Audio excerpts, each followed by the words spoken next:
नमस्कार दोस्तों। Law of one यानी एक का कानून, या कह लीजिए एक का ज्ञान, या कह लीजिए एक के तरीके, यह उसका 41वां सत्र है जो कि मार्च 20 1981 को रिकॉर्ड किया गया था। दोहराया जाता है कि इस किताब द्वारा दी गई सभी सूचनाएं और जानकारियां आप जान भी सकते हैं, मान भी सकते हैं, नज़रअंदाज भी कर सकते हैं और नकार भी सकते हैं, क्योंकि यह आपकी स्वतंत्र इच्छा या फ्री विल है जो कि एक अनंत रचयिता द्वारा आपको दी गई है। एक बात और कही जाती है कि लॉ ऑफ वन पूरी तरह से सभी के लिए फ्री है। यदि कोई इकाई या व्यक्ति इसको निजी स्वार्थ के लिए इस्तेमाल करे तो वह उसकी व्यक्तिगत जिम्मेदारी होगी। और साथ ही साथ यह भी कहा जाता है कि यदि कोई व्यक्ति इसको अपनी भाषा में परिवर्तित करके दूसरों से साझा करना चाहे या फिर इन वीडियोस को अपने चैनल पर चलाना चाहे तो वह भी ऐसा कर सकता है, क्योंकि वह भी उसकी फ्री विल है। तो जैसा कि राह कहते हैं, हम राह हैं, हम आपका स्वागत एक अनंत रचयिता के प्रेम और रोशनी में करते हैं। अब हम संवाद करते हैं। तो पहला सवाल डॉन करते हैं। मेरे पास शुरू करने के लिए एक स्थान परिवर्तन का एक प्रश्न है। मुझे पता है कि यह एक बेवकूफ़ी भरा सवाल है, लेकिन मुझे स्पष्ट करने के लिए यह पूछना है।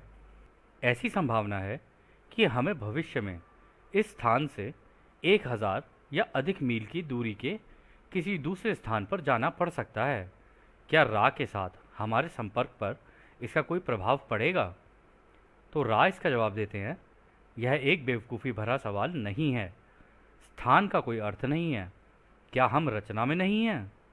हालांकि काम करने का स्थान या तो आपके द्वारा सावधानी से तय किया जाना चाहिए, यानी कि ये उपयुक्त कंपनता के स्तरों का होना चाहिए।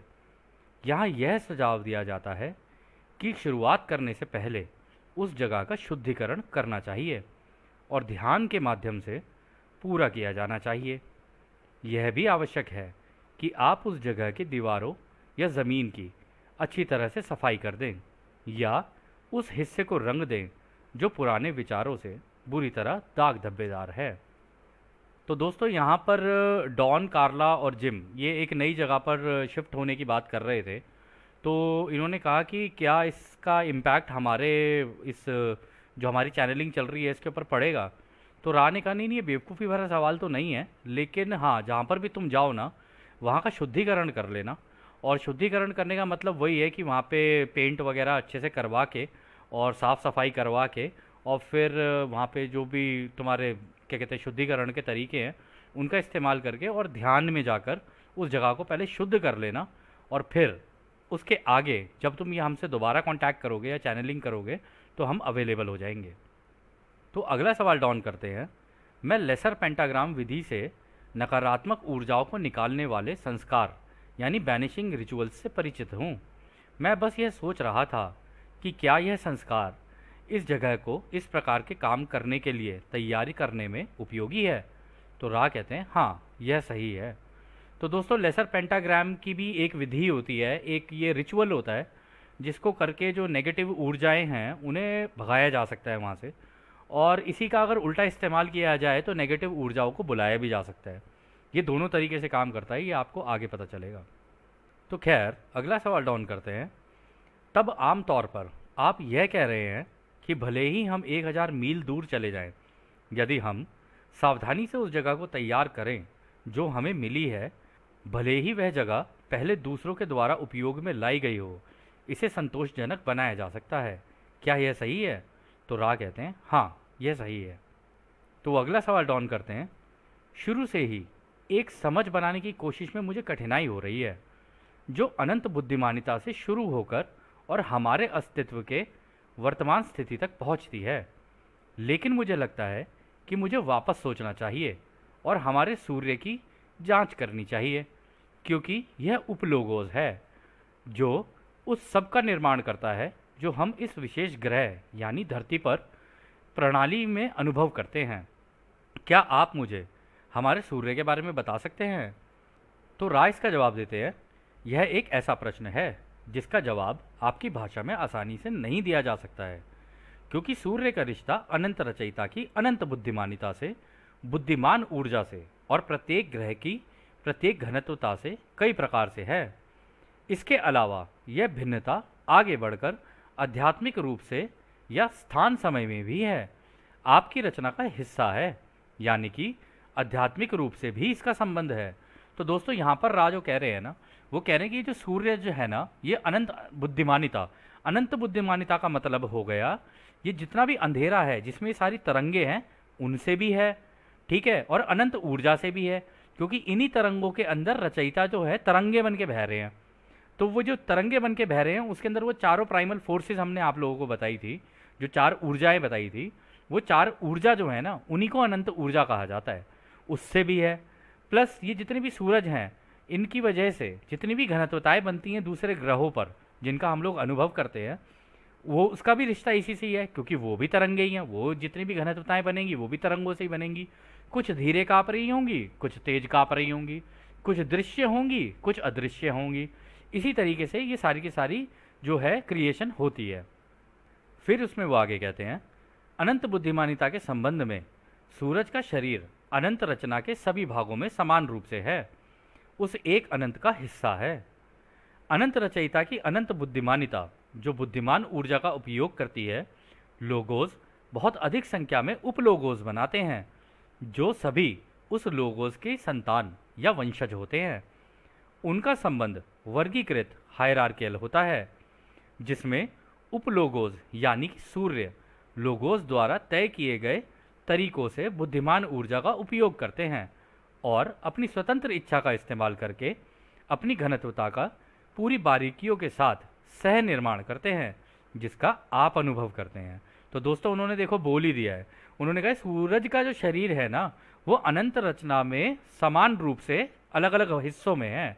तो यहाँ से वो ये कह रहे हैं कि ये जो हमारे लोगों हैं सबसे पहले ये इन अनंत रचयिता के ये जो तरंगे हैं ना उनके सबसे पहले बच्चे ये हुए, फिर ये इनकी जो संतानें हुई वो हुई ये जितने भी सूरज लगे हुए हैं, ठीक है, ये लोगोस के बच्चे हैं, ये उपलोगोस हैं सारे, और ये ही हैं जो इन्हीं ऊर्जाओं का इस्तेमाल करके इन्हीं तरंगों का इस्तेमाल करके, क्योंकि वो तरंगे यहाँ से चल के इनकी तरफ आ रही होती हैं, मतलब होती तो वो सारे खाली एरिया में भी है, लेकिन यहाँ से डायरेक्टली लोगोस अपने बच्चों को दे रहे होते हैं, फिर वो बच्चे अपने अपने ग्रह बना रहे होते हैं। उन ग्रहों की रचना ये बच्चे जो हमारे सूरज होते हैं जितने भी सबके, वो सारे के सारे इसको क्या कहते हैं अपनी रचना का रूप देते हैं और उनमें अलग अलग घनत्वताएं बनाते हैं अपनी फ्री विल का इस्तेमाल करके, कि भाई पहली घनत्वता इस तरीके की होगी, दूसरी घनत्वता इस तरीके की होगी, तीसरी घनत्वता इस तरीके की होगी, फिर वो इस तरीके से बनाते हैं। लेकिन जो इसका ब्लूप्रिंट होता है ना, वो ब्लूप्रिंट इनको लोगोस बना के देते हैं कि देखो मैंने तुम्हें बना के ये दिया, अब इसके आगे तुम्हें अपनी कैसी कैसी रचना करनी है इस ब्लूप्रिंट का इस्तेमाल करके, तुम जैसे चाहो इस ऊर्जा का इस्तेमाल करके कर सकते हो। और इसमें भी उन्होंने कहा कि एक हर हिस्से में है, तो आप देखेंगे यहाँ पर भी हायरार्कियल स्ट्रक्चर उन्होंने कहा यहाँ पर कि एक हायरार्कियल स्ट्रक्चर है इसके अंदर भी। वो हायरार्कियल स्ट्रक्चर का मतलब ये है कि ये जो लोगोस हैं ये पहले अपने पास पास लगाने शुरू करेंगे अपने जो सूरज, तो ये जो पहले सूरज बनते जाएंगे उम्र में वो पहले हैं बाकी सूरजों से, यानी अनुभव के मामले में भी उन सूरज के और उनके आसपास के ग्रह अनुभव के मामले में हमसे ज़्यादा आगे हैं, तो यानी वो फ्यूचर में जी रहे हैं, वो हमसे ज़्यादा एडवांस हो चुके हैं।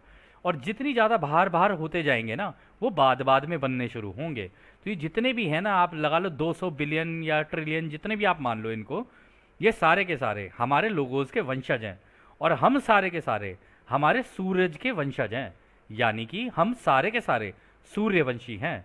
लेकिन ये कहा जा सकता है हमारे पिता सूर्य हैं और जो हमारे दादाजी हैं वो हो गए हमारे ये लोगोस, और जो हमारे परदादाजी हैं वो परदादाजी हो गए हमारे अनंत रचयिता। तो 4 लेवल की हायरार्की है, 4 भी नहीं बल्कि 5 लेवल की हायरार्की हो गई।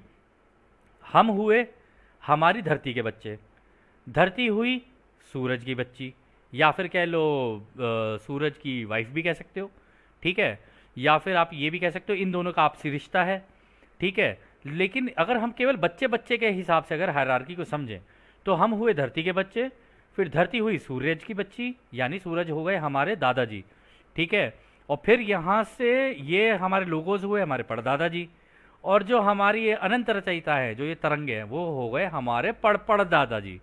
तो इस तरीके से ये एक हायरार्की बनी हुई है। और जो हमारे दादाजी के जो जितने भी और बच्चे हैं यानी हमारे जो पड़ ताऊ ताया जी और ये सारे जितने भी है ना, ये सारे यहाँ पे आगे लगे हुए हैं।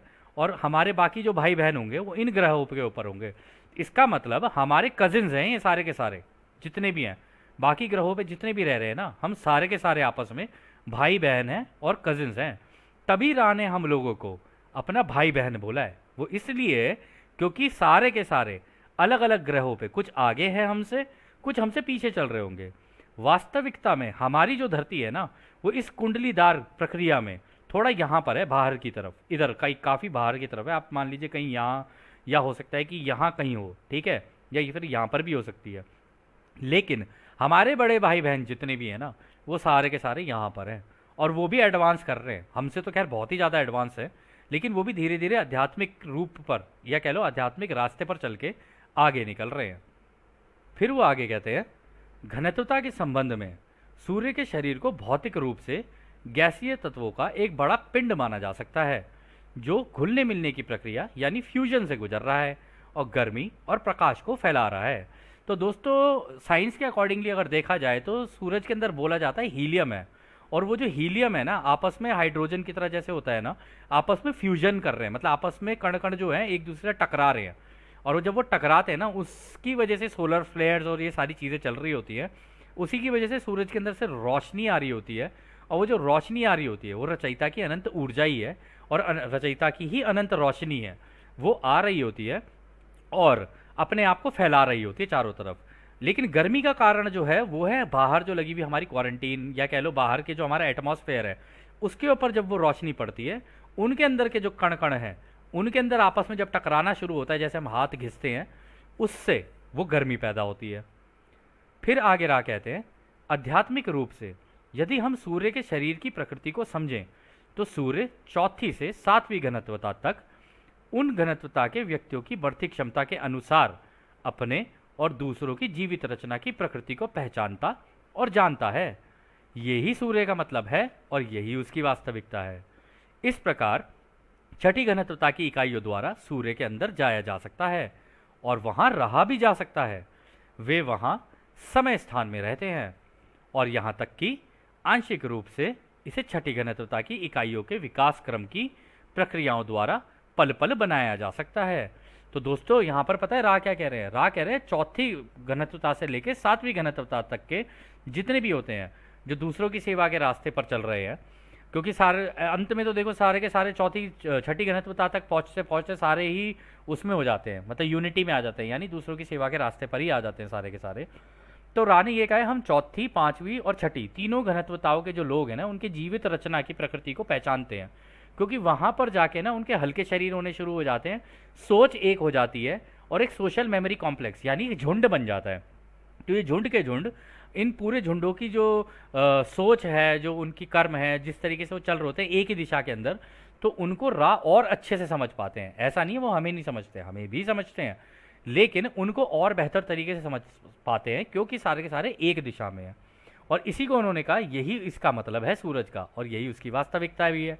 और उन्होंने ये भी कहा है कि छठी घनत्वता में के जो लोग हैं वो सूरज के अंदर जा सकते हैं और वहाँ रह भी सकते हैं, यानी जिनके शरीर सूरज के जैसे, सूर्य के या रोशनी के शरीर होंगे ना, वो इसके अंदर एंटर कर सकते हैं।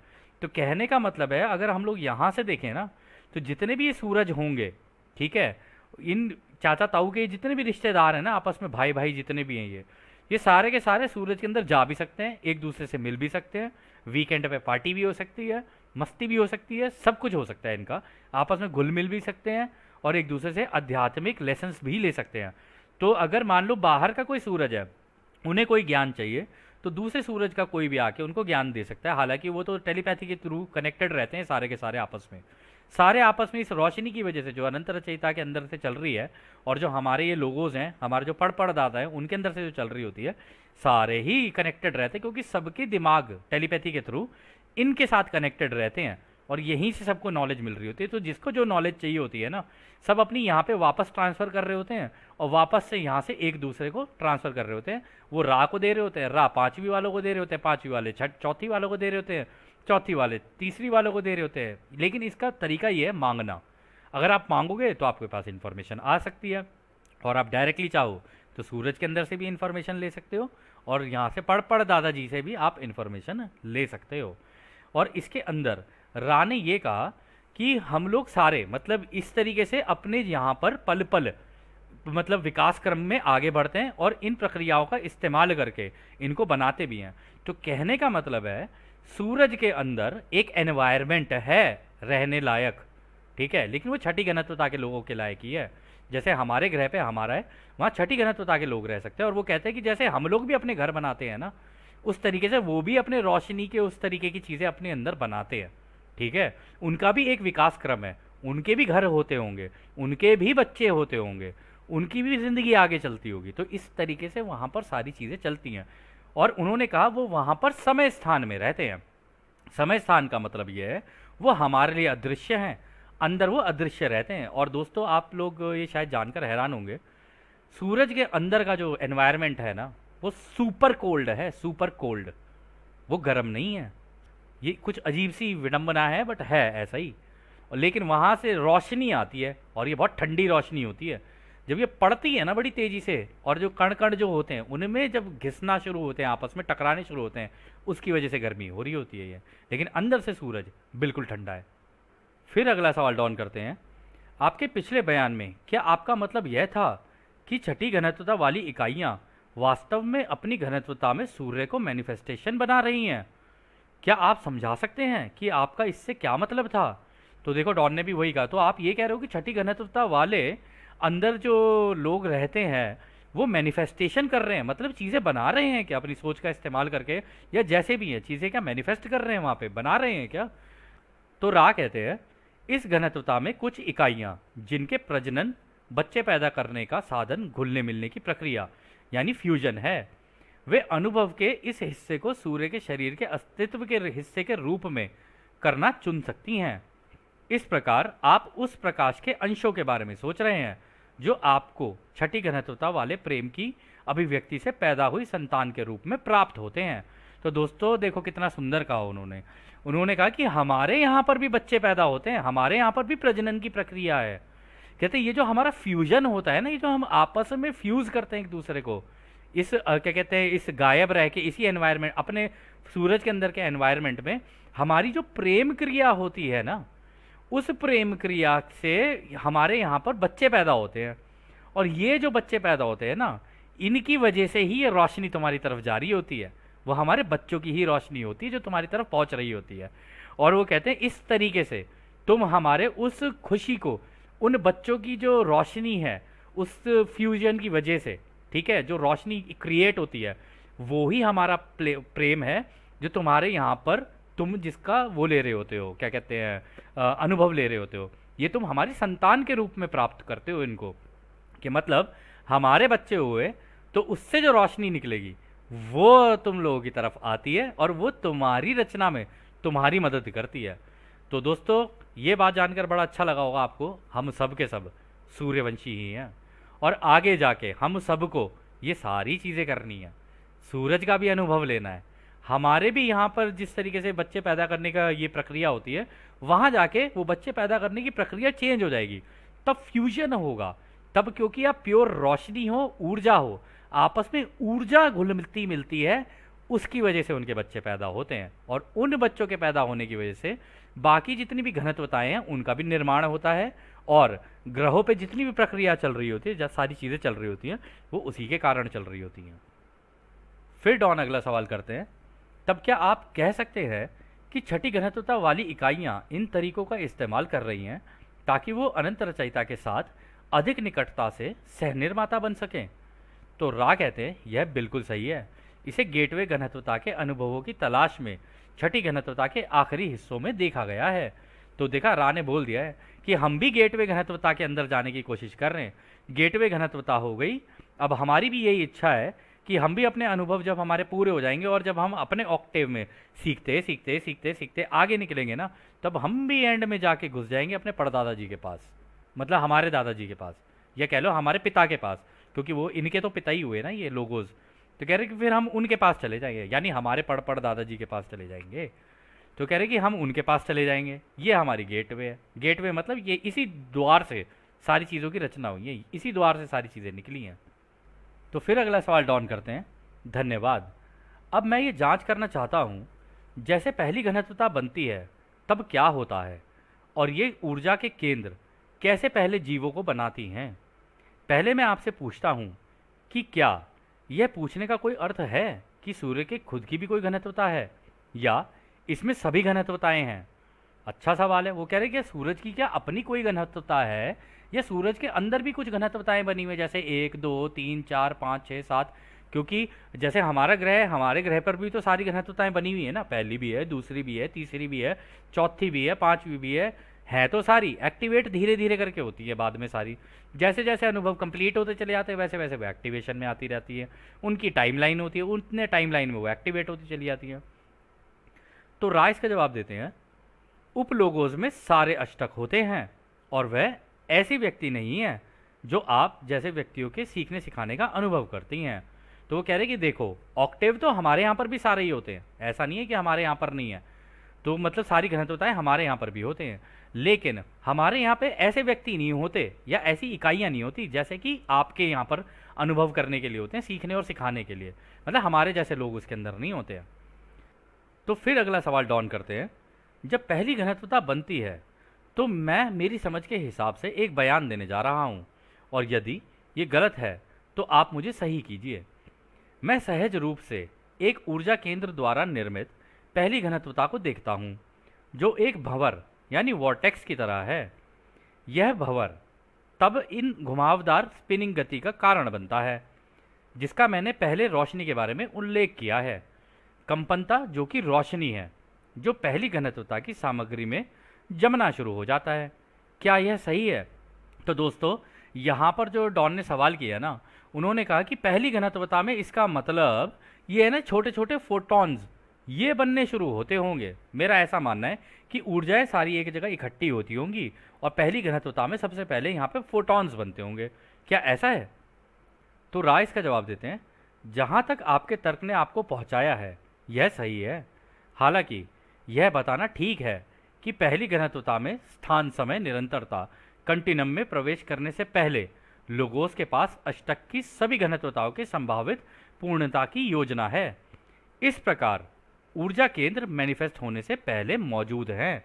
तो देखा, रा ने बोल दिया, रा ने कहा देखो पहले तो बनता है ब्लूप्रिंट, ठीक है, उस ब्लूप्रिंट के अंदर सारी चीज़ें मौजूद होती हैं।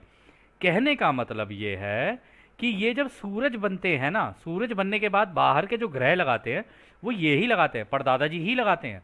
यहाँ से आएगी, यहाँ बाहर लगेंगे और आके कॉमेट की तरह लगेंगे और फूटेंगे, और जब वो फूटते हैं तो ये सारी की सारी रोशनी दोबारा एक जगह कंडेंस होने लग जाती है। और जब ये कंडेंस होती है ना, तो ये जो रोशनी के कण कण होते हैं ना, जिन्हें तुम फोटॉन्स कहते हो, ठीक है ना, ये वाले जो हमारे फोटॉन्स हम लोग अभी देख रहे थे, खैर इस तरीके के फोटॉन्स ये सारे के सारे वहाँ पे इकट्ठे होने शुरू होते हैं, लेकिन वो उस ब्लूप्रिंट के ऊपर इकट्ठे हो रहे होते हैं। यानी कि दोस्तों, अगर आप अपने दिमाग में सोच सकें कि आपने एक घर बनाना है, ठीक है, अब उस घर बनाने का आपने कागज के ऊपर एक ब्लूप्रिंट बना लिया, ठीक है, आप ब्लूप्रिंट बना लिया कि भाई ये किचन, ये रहा, ये टेबल यहाँ लगेगी, ये यहाँ लगेगा, यहाँ लगेगा, ये ऐसे लगेगा। अब आपने ब्लूप्रिंट बना लिया अब आप बुलाओगे मिस्त्री को, वो आएगा, ठीक है जी, वो ईंटें सीमेंट ये वो सब कुछ लेके आएगा, आपके ब्लूप्रिंट को रचना देगा वो, ठीक है। तो वो ये कह रहे हैं कि जब ये धमाका होता है ना, ये धमाका होने के बाद मतलब यहाँ से अंदर से निकला कॉमेट, यहाँ के फंसा, धमाका हुआ तो केवल ब्लूप्रिंट रह जाएगा, पहले सारी रोशनी फैलेगी, फिर फैलने के बाद धीरे धीरे धीरे धीरे करके उस ब्लूप्रिंट पे लगनी शुरू होगी।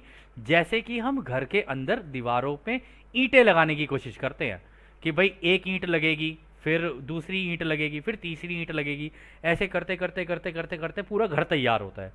इसी तरीके से वो कह रहे हैं कि ब्लूप्रिंट के ऊपर ये रोशनी के कण यानी ये फोटॉन्स पड़ने शुरू होते हैं, एक जगह इकट्ठा होने शुरू होते हैं। लेकिन इन फोटॉन्स के एक जगह इकट्ठा होने का मतलब ये है, वो जो ब्लूप्रिंट है ना, उसके अंदर आठों की आठों घनत्वताएं हैं, सारी घनत्वताएं हैं, और हो सकता है कि ये जो हमारी धरती है बाद में जाके सूरज बन जाए, ये भी पॉसिबिलिटी है, बिल्कुल हो सकता है ये, क्योंकि आठों घनत्वताएं तो इसके ऊपर भी हैं। जब सूरज के ऊपर है तो आठों घनत्वताएं तो इसके ऊपर भी होंगी ना। तो इसी तरीके से इसी ब्लूप्रिंट पे धीरे धीरे धीरे धीरे जैसे जैसे ये रोशनी बढ़ती जाएगी बढ़ती जाएगी बढ़ती जाएगी, अगली घनत्वता एक्टिवेट होती जाएगी होती जाएगी होती जाएगी। इसीलिए आप लोग सुन भी रहे होगे आजकल बड़े सोलर फ्लेयर्स चल रहे हैं, ये चल रहे हैं, वो चल रहे हैं। वो इसीलिए क्योंकि अब ये रोशनी की इंटेंसिटी इंक्रीज होनी शुरू होगी। जब ये इंटेंसिटी इंक्रीज होनी शुरू होगी तो नई घनत्वता को एक्टिवेट करेगी, यानी कि पुराना जो घर है वो नहीं रहेगा। अब इसी घर के ऊपर जो नया इसका जो नेक्स्ट ब्लूप्रिंट है, यानी अब जो बढ़ेगा, इसी स्कूल की दीवार कह लो या इसी घर की दीवार कह लो, ये वाली नहीं, अब इससे और बड़ा घर बनेगा यहाँ पे। और इन्हीं फोटॉन्स की वजह से बनेगा, क्योंकि अब एक्स्ट्रा फोटॉन्स आने शुरू होंगे, एक्स्ट्रा प्रोटॉन्स आने शुरू होंगे। इसी तरीके से यहाँ पे रा ने बताने की कोशिश की है कि हाँ, इसी तरीके से सारी चीज़ें मैनिफेस्ट होनी शुरू होती हैं। फिर अगला सवाल डाउन करते हैं, तो सबसे सरल जीव कौन सा है जो मैनिफेस्ट हुआ था? मुझे लगता है कि यह एक सेल था, यानी जो हमारे बॉडी के जो सेल्स होते हैं, यह ऐसा ही कुछ हो सकता है। और यह ऊर्जा केंद्रों के संबंध में कैसे कार्य करता है? तो रा कहते हैं सबसे सरल मैनिफेस्ट होने वाला जीव रोशनी है, या जिसे आप फोटॉन कहते हैं। ऊर्जा के केंद्रों के संबंध में इसे सभी जुड़ी हुई ऊर्जा क्षेत्रों या केंद्र का आधार माना जा सकता है। देखा दोस्तों, रा ने बोल दिया सबसे सरल जीव जो तुम्हारी इस प्लेनेट के ऊपर है वो है ये फोटॉन्स। जब शुरुआत में आएंगे तो ऐसे लाल रंग के आएंगे, फिर धीरे धीरे धीरे धीरे धीरे धीरे बढ़ते चले जाएंगे। ऐसे करके वो पूरी घनत्वता को जन्म देते हैं। यानी कि रोशनी जो है पहले लाल होगी, मतलब लाल का मतलब हो गया आग, पानी और ये सारी चीज़ें क्रिएट होनी शुरू होंगी उसकी वजह से। और फिर धीरे धीरे फोटॉन जो इकट्ठे होते जाते हैं। इस हवा के अंदर भी फोटॉन्स हैं, इस पानी के अंदर भी फोटॉन्स हैं। हम पूरे के पूरे फोटॉन्स से बने हुए हैं और चलती फिरती तरंगे हैं हम लोग, जो चल रहे हैं इधर से उधर, उधर से इधर, एक समुद्र के अंदर। ये बिल्कुल इसी तरीके से रा ने समझाया है। फिर अगला सवाल डाउन करते हैं, जब पहली घनत्वता बनती है तो हमारे पास अग्नि, वायु, पृथ्वी और जल होते हैं। जब किसी समय चेतना के एक हिस्से में जीवन की पहली हलचल या व्यक्तिकरण होता है, और जो कि खुद की गति से यानी सेल्फ मोबाइल से चलता है, क्या आप इसे बनने की प्रक्रिया का वर्णन कर सकते हैं?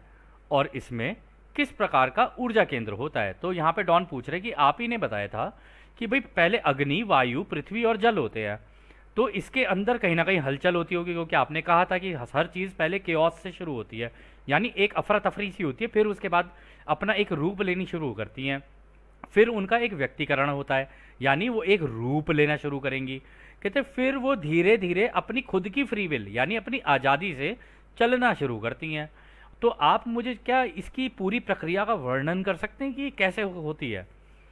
तो राय इसका जवाब देते हैं, पहली या लाल किरण की घनत्वता हालांकि विकास की ओर आकर्षित तो होती है, पर वह उन परिस्थितियों के लिए सही कंपनता में नहीं होती है जो जागरूकता की चिंगारी को बढ़ाती है।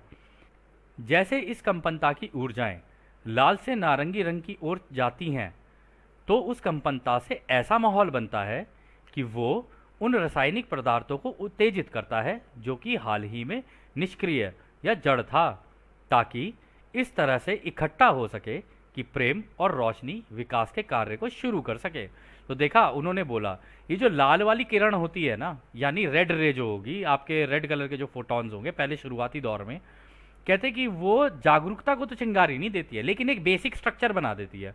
मतलब कहने का मतलब है अभी दीवारों पे सीमेंट नहीं लगाए, अभी तो बस ईंटें लगानी शुरू की हैं। ईंटें लगी, पहले तो फ्लोर बनेगा, ठीक है, पहले बेसिकली वो फ्लोर बनाती हैं, ठीक है। अब उसके बाद वो कहते हैं कि फिर उसके बाद आ गया आपका ये क्या कहते हैं नारंगी वाला, जो इसका नेक्स्ट वाला है, कह रहे फिर ईंटें लगनी शुरू होंगी, फिर उसके ऊपर उसके बाद सीमेंट प्लास्टर और ये सारी चीज़ें लगनी शुरू होंगी। कहते इसी तरीके से सारी की सारी चीज़ें चलनी शुरू होती हैं। कहते हैं कि इसकी वजह से जितने भी रासायनिक पदार्थ हैं ना, वो निष्क्रिय होते हैं, यानी अवेलेबल तो हैं, वो अवेलेबल इसलिए हैं क्योंकि अंत में तो जाके सारी चीज़ें फोटॉन का ही बनना है ना। अब वो लाल वाले फोटॉन हो या फिर उसके बाद क्या कहते हैं आपके नारंगी वाले उसके ऊपर पड़ने लग जाएं, फिर उसके बाद पीला शेप ले लें, क्योंकि तेज़ी से कापेंगे तो रंग बदलते चले जाएंगे इनके। तो कह रहे इस तरीके से वो घनत्वता एकदम सघन होनी शुरू हो जाती है। तो और इसी तरीके से वो जो निष्क्रिय पड़े होते हैं ना, निष्क्रिय मतलब वो जितने भी केमिकल्स वगैरह हैं वो अवेलेबल हैं पर एक्टिवेटेड नहीं है। ये जैसे जैसे कंपनता बढ़ती जाएगी ना, ये एक्टिवेट होना शुरू होते हैं और इसी से ही वो कह रहे हैं कि देखो यहाँ से प्रेम और रोशनी इकट्ठा होनी शुरू होती है, जो कि हमने अभी भी कहा कि भाई इन्हीं फोटॉन्स के ऊपर और फोटॉन्स पढ़ते रहेंगे पढ़ते रहेंगे पढ़ते रहेंगे और इकट्ठे होते रहेंगे। और ये जो रियलिटी जो है, ये रियलिटी तब बनती है जब बहुत सारे फोटॉन्स एक जगह पर इकट्ठा होना शुरू होते हैं। ये रोशनी और ये प्रेम इकट्ठा होना शुरू होता है, इससे रियलिटी का निर्माण होता है। फिर वो आगे कहते हैं, जैसा अनुमान आपने पहले एक कोशिका यानी सिंगल सेल्ड की व्यक्तियों के बारे में लगाया था, जैसे कि पॉलीमॉर्फस डाइनोफ्लैगलेट, वो सही है। यह तरीका ऊपर की तरफ कुंडलीदार घुमावदार रोशनी के आकर्षण में से एक है। इसमें या विकास क्रम में इवोल्यूशन के किसी भी हिस्से में कुछ भी रैंडम नहीं होता है। तो वो कह रहे हैं कि देखो भाई, ये बनती तो है, ये बिल्कुल ऐसी बनती है जैसे कि तुम्हारी ये गैलेक्सी बनी हुई है। इसमें भी इसी कुंडलीदार तरीके से एक्टिवेशन होनी शुरू होती है। और दोस्तों, आपने कभी देखा हो ना, तो एक चीज़ होती है जिसे कहते हैं फ्रैक्टल, FRACTAL। अगर आप इसको चेक करोगे ना, उस फ्रैक्टल की इमेज देखोगे, तो उसके अंदर लॉ ऑफ स्क्वायर्स लग रही होती है। यानी एक, एक के बाद दो, दो के बाद चार, चार के बाद आठ, ऐसे करके लगती चली जाती है।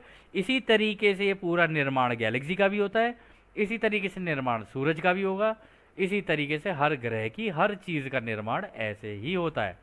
ये तरीका है इसी प्रेम और रोशनी का इस्तेमाल करने का। और यहाँ पे उन्होंने जो सिंगल सेल्ड यानी सिंगल सेल के बारे में जो बात की ना, जो हमारे बॉडी के सेल्स होते हैं, वो कह रहे कि हाँ, उसका जो तुमने ये उदाहरण दिया था ना, बिल्कुल सही दिया था। और यहाँ पे सिंगल सेल का जो उन्होंने उदाहरण लिया, वो उन्होंने लिया पॉलीमॉर्फस डाइनोफ्लैगलेट। ये सिंगल सेल ही होता है, उसका ही उदाहरण इन्होंने यहाँ पर लेने की कोशिश की। और यहाँ पर भी उन्होंने एक चीज़ कही कि यहाँ पर कुछ भी रैंडम नहीं होता है, ये विकास क्रम का तरीका ही ऐसे ही है कि भाई सारी चीज़ें बड़े सिस्टमैटिक एक ऑर्डरली फैशन में चलती हैं। ऐसे नहीं कि केओस तो पहले चलो होगा, उसके बाद होने के बाद वो अपना रूप उसी ब्लूप्रिंट पे पड़ता जाएगा। यानी ईंटें लगनी शुरू होंगी, फिर ज़मीन बनेगी, ईंटें लगनी शुरू होंगी, ऊपर लेंटर गिरेगा, फिर साइड में क्या कहते हैं उसके ऊपर प्लास्टर, सीमेंट, ये वो। लेकिन ये सारी चीज़ें तब होंगी जब इनके ऊपर रोशनी कंटिन्यूस पड़ती रहेगी पड़ती रहेगी पड़ती रहेगी, इसी तरीके से और इसी इसी ऑर्डरली फैशन में, यानी कि लॉ ऑफ स्क्वायर के तरीके से, या कह लीजिए फ्रैक्टल के तरीके से, या कह लीजिए इस कुंडलीदार तरीके से रोशनी जब पड़नी शुरू होगी, जो कि हमारे सूर्य की तरफ से हमारे ग्रह पर आती है। क्योंकि वहाँ पे ब्लूप्रिंट रेडी होता है, जब वो फटता है पूरा का पूरा, तो वो सारी की सारी जो गैस तत्व होते हैं, या कह लो कि जितने भी फोटॉन्स होते हैं, वो सारे एक जगह इकट्ठा हो रहे होते हैं। और जब वो ब्लूप्रिंट के ऊपर जम जाते हैं ना, यानी ईंटें लग गई, अब उनके ऊपर प्लास्टर वगैरह लगेगा, तो सूरज जो है ना, वो अपनी रोशनी कंटिन्यूसली फेंकते रहते हैं, उसके ऊपर फेंकते रहते हैं फेंकते रहते हैं। और जितनी तेज़ी से रोशनी आती रहेगी, उतने ज़्यादा फोटॉन्स की क्वांटिटी आएगी, और जितने ज़्यादा फोटॉन्स की क्वांटिटी आएगी, उतनी ज़्यादा सघन होती चली जाएगी वो जगह। यानी कि एक निर्माण होना शुरू होगा, एक ग्रह का निर्माण। फिर अगला सवाल डाउन करते हैं। जैसा कि मुझे याद है, पॉलीमॉर्फस डाइनोफ्लैगलेट में तांबे पर आधारित कोशिका सेल के बजाय लोहा होता है, क्या आप उस पर टिप्पणी कर सकते हैं? तो वो ये कह रहे हैं कि इस सेल के अंदर जितना मुझे पता है, अंदर जो इसका एक्चुअल धात्विक तत्व है वो तांबा नहीं है, कॉपर नहीं है, वो है आयरन। क्या आप मुझे इसके बारे में कुछ बता सकते हो? तो राइस का जवाब देते हैं, यह जानकारी केंद्रीय नहीं है, यानी कि इससे कोई फर्क नहीं पड़ता है। किसी भी मेटाबॉलिज्म का आधार वही होता है जिस रासायनिक पदार्थों में वो पाया जाता है। उस पदार्थ का स्रोत ओरिजिन क्या है? तो कहते हैं देखो, इससे कोई फर्क नहीं पड़ता कि उसका वो क्या है, क्या कहते हैं, वो आयरन से बना है या कॉपर से बना है, उससे कोई फर्क नहीं पड़ता। उसका मेटाबॉलिज्म, उसकी नेचुरल स्टेट क्या है ना, वो उसी के ऊपर आधारित है, क्योंकि उसके पास फ्री विल है। फ्री विल की वजह से वो चुन सकता है कि उसको कैसा कैसा रूप लेना है, या अपने अंदर अपने अंदर कैसा रखना है उसको। और वो कह रहे हैं कि इससे ये इससे फर्क पड़ता है कि उसका ओरिजिन क्या है, कि कहाँ से वो शुरू हुआ है। यानी फ्री विल का इस्तेमाल करते हुए इन फोटॉन्स के अंदर से उसने कौन सा ओरिजिनल पैटर्न चुना है। क्योंकि इन्हीं फोटॉन्स के अंदर अगर आप ऊर्जाएं मिला रहे हो, अगर आप इन्हीं ऊर्जाओं को मिलाते रहो, इन्हीं तरंगों को मिलाते रहो, इन्हीं तरंगों को मिलाने से कॉपर भी बन सकता है, इन्हीं तरंगों को मिलाने से आयरन भी बन सकता है, इन्हीं से फॉस्फेट भी बन सकता है, कुछ भी बन सकता है इनसे।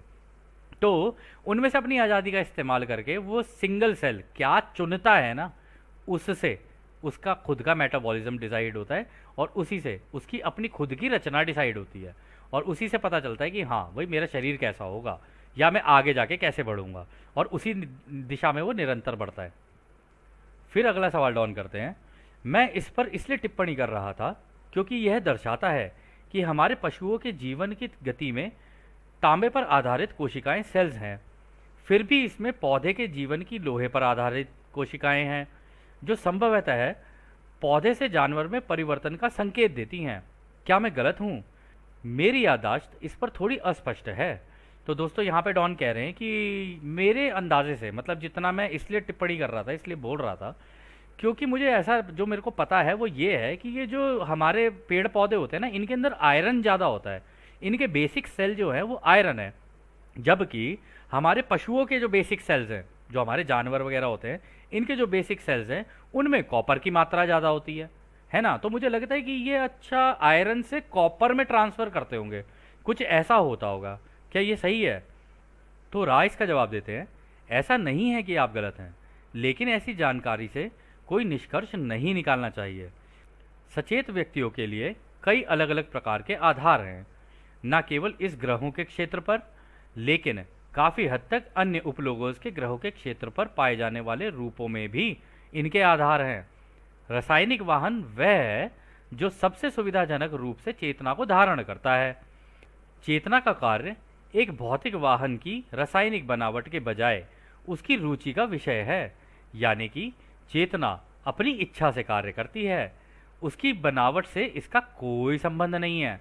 तो देखा दोस्तों, वो ये कह रहे हैं कि देखो ऐसा नहीं है कि केवल तुम्हारे प्लेनेट पे ही ये जो कॉपर, आयरन और ये सारी चीज़ों की तुम बात कर रहे हो, ये तो जो दूसरे उपलोगों हैं, यानी जो दूसरे सूरज होंगे, उनके जो ग्रह होंगे उन पर भी अवेलेबल होगा। लेकिन उस ग्रह की जो एंटिटीज़ है, यानी ये जो फोटॉन्स हैं, इनकी भी तो स्वतंत्र इच्छा है ना कि वो क्या चुनते हैं। अब किसी वहाँ के हो सकता है कि जानवर आयरन को ज़्यादा वो प्रेफर करते हों या कोई और एलिमेंट को ज़्यादा प्रेफर करते हो, ठीक है ना। उस एलिमेंट के हिसाब से वहाँ के जानवर बन जाएंगे, उस एलिमेंट के हिसाब से वहाँ के लोग बन जाएंगे, उस एलिमेंट के हिसाब से वहाँ पे पानी और ये सारी चीज़ें बन जाएंगी, या जो भी चीज़ें वहाँ बननी होती हैं। कई जगहों पर तो कहा भी नहीं जा सकता कि किस किस तरीके का एनवायरनमेंट होगा, अलग अलग हो सकते हैं, और वहाँ के लोगों का रूप और उनकी रचना भी अलग हो सकती है हमसे। लेकिन जो ये चेतना है ना, यानी ये जो तरंगे हैं, ये सबके लिए बराबर है। ये तो जितनी चीज़ें हो रही हैं उसका कारण, मूल कारण है स्वतंत्र इच्छा। एक फोटॉन की भी स्वतंत्र इच्छा है कि वो कैसा अपना रूप धारण करना चाहे और किस एलिमेंट का रूप धारण करना चाहे। अवेलेबल सारी चीज़ें रहेंगी उसके लिए, अब उनमें से वो चुनाव करता है या अपनी चाहे तो खुद की प्रकृति बना सकता है, उसकी इच्छा है। फिर वो आगे कहते हैं, हमने देखा है कि जिन लोगों को आप वैज्ञानिक कहते हैं वे जीवन के विभिन्न अवस्थाओं, प्रकारों और परिस्थितियों और उनके बीच संभावित संबंधों के बारे में जानने में उलझे हुए हैं। इसके बारे में पता लगाने का कोई फायदा नहीं है, क्योंकि यह सब आपके उपलोगों सूर्य के द्वारा चुना गया है, वही अपनी पसंद से रचना करता है।